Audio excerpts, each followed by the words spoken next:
First of all, not only has Ford cut the horsepower of the Mustang GT and Mach 1 for 2022 by 10 horsepower and 10 torque. That's right, they're reducing the horsepower and torque by 10. A reduction. Not a gain, a reduction. Due to regulations. By the way, GM was able to handle those regulations by making some tweaks to the engine to maintain their horsepower and torque. Just saying, Ford, just saying. But emasculate the Mustang GT? No, Ford, no. Bad! And now we see from a Ford engineer himself that the next-gen S650 is going to be a hybrid.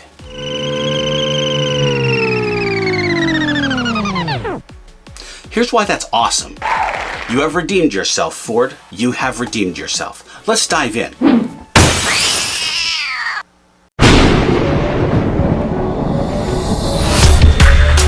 We finally get a semi-official look at the next-gen S650 Mustang GT.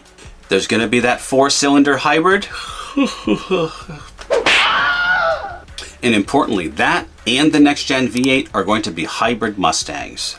According to a former Ford engineer, he revealed that he has been working on 4-cylinder and V8 hybrid powertrains. And before you ask, yes, they were based on the Mustang platform. Powertrain engineer Pedro Maraday lists the 2023 model year Mustang 2.3-liter inline-4 hybrid and 5.0 V8 hybrid pre-PS low and high pressure package analysis as his most recent experience with the company, also indicating that the all-new 7th generation Mustang will debut as a 2023 model.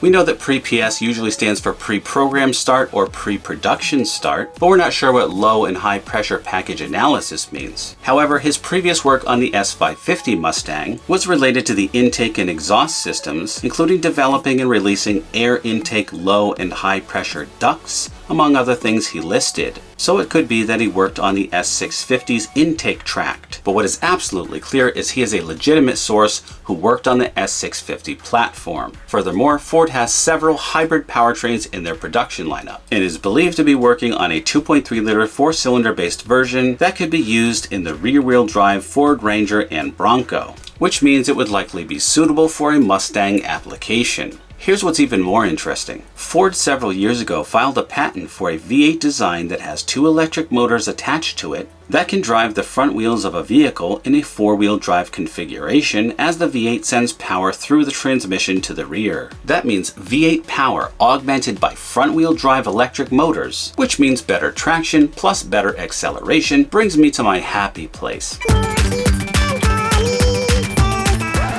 Forget you saw that. Just kidding. This is my happy place.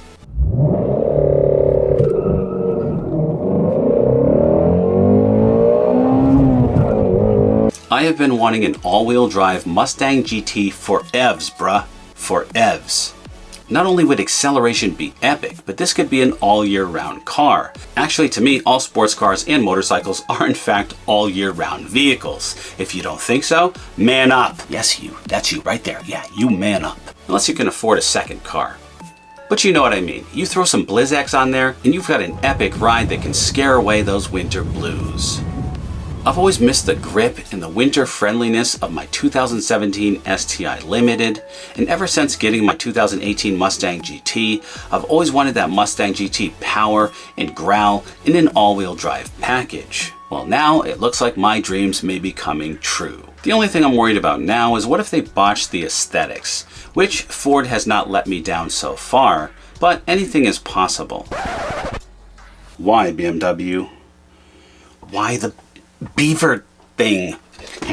Anyway, I have seen a couple of those M4s in person, and they do look better in person. Anyway, the addition of the hybrid while improving traction may be also to improve fuel economy. And with fuel prices through the roof, that may very well be the direction that Ford is going in.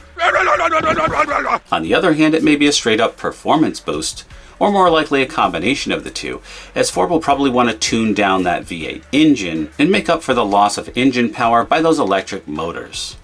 That certainly seems like the logical direction for Ford, as they have already detuned the Mustang GT and the Mach 1 for this year by 10 horsepower and torque.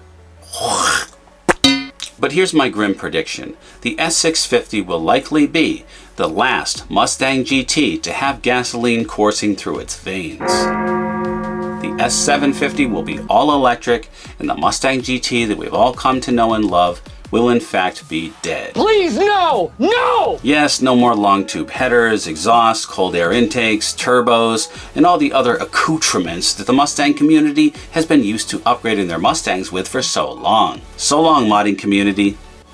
And if you did vote for the current administration, no worries, this bitch slap is for you. Don't try to pretend you didn't deserve that. You know you did. But I forgive you. You want to know why?